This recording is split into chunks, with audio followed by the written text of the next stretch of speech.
contract కాబట్టి ఇంకా తినడానికి ఏదన్నా ఛాన్స్ ఏంటంటే సంక్షేమ పథకాలు ఇచ్చే చోటన ఇప్పుడు మన కార్యకర్త అయితే గనక ఆయన అనుకుంది డబ్బులు తినమనేవాళ్ళ అప్పుడు కార్యకర్త జన్మభూమి కమిటీలో ఉండేటువంటి కార్యకర్త 10 మంది పనులు వచ్చినప్పుడు వాళ్ళ దగ్గరకు వస్తారు కదా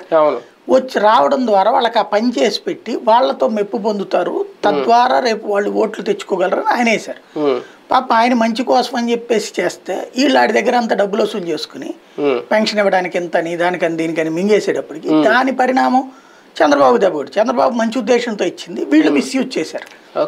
కాబట్టి ఆ రోజున ఆ పరిపాలనలో లోపం అనేది కనబడుతుంది అధికారులతో నడిచిన రోజున ఉన్నటువంటి చంద్రబాబుని గుర్తు తెచ్చుకుని 2014లో